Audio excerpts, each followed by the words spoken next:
Hi, I'm Joni Marks, and I want to welcome you to this new episode of Finding True Love After 50. And some of the material in this series are edited excerpts from my new book entitled Finding True Love After 50. In this episode, we are going to talk about the benefits of having and cultivating a hobby after you're 50. And I'm going to pique your interest with, see my necklace? There's a story attached to that, which we'll talk about a little later. Step 1, exploring new hobbies. Exploring new hobbies is the first of the 10 steps in our new series on how people 50 and over can use creativity to bring more love and fun into their lives. Creative hobbies are as vast as your imagination.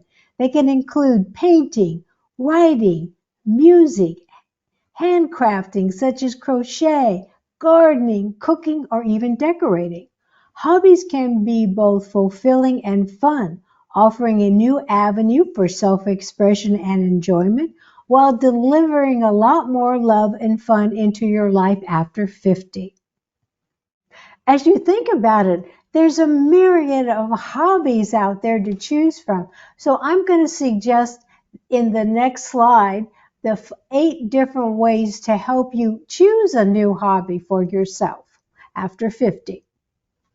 Identify interests.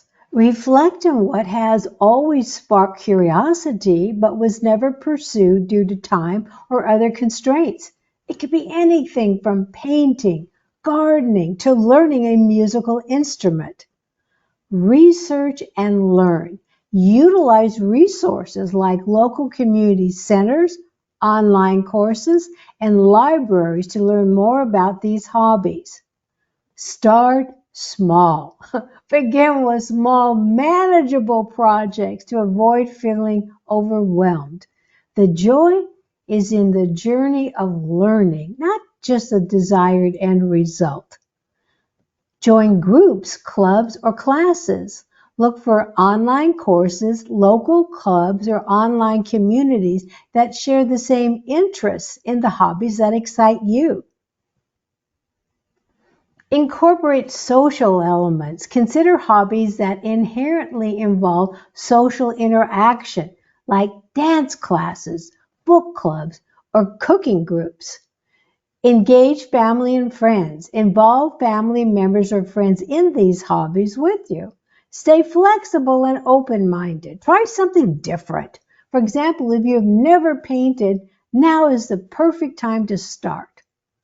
Balance solo and group activities. Have a mix of hobbies that can be done alone for self-reflection and relaxation, and others that involve social interaction. Next, I'm going to guide you through 3 journal prompts. But before that, I promised to tell you about my necklace.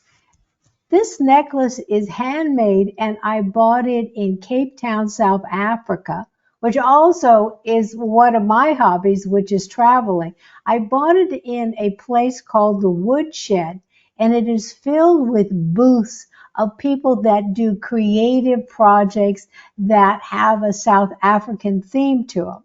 So I went to this booth where this lady has all these necklaces. And I looked around and I looked at this one and I said, "Oh my goodness, tell me about this." And she said, "Oh, there's a man who very rarely comes in and I always buy the necklaces that he's created." And I said, "Well, what was the story about this necklace?"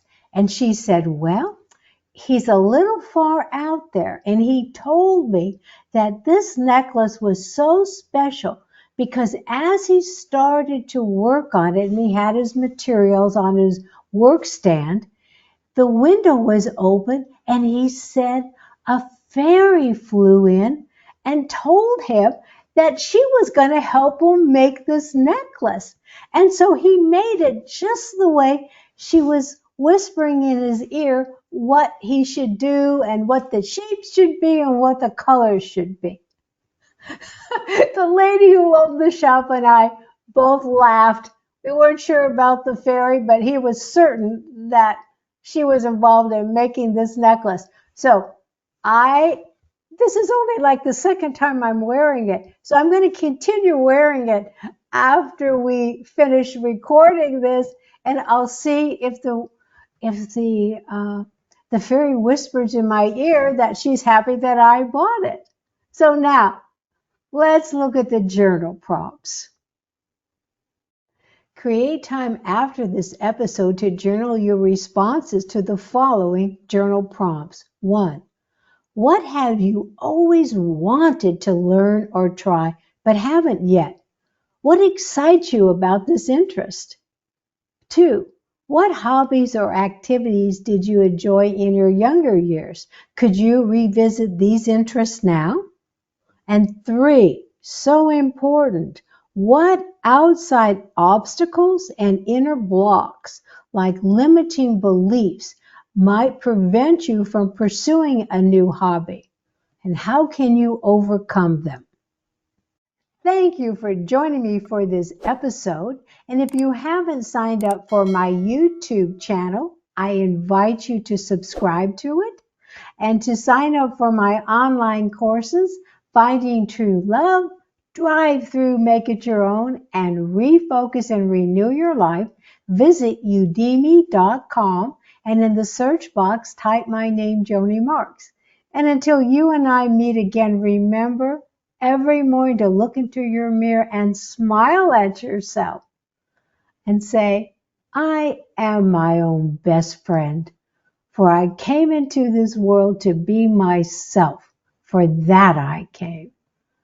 Thank you, and all my best.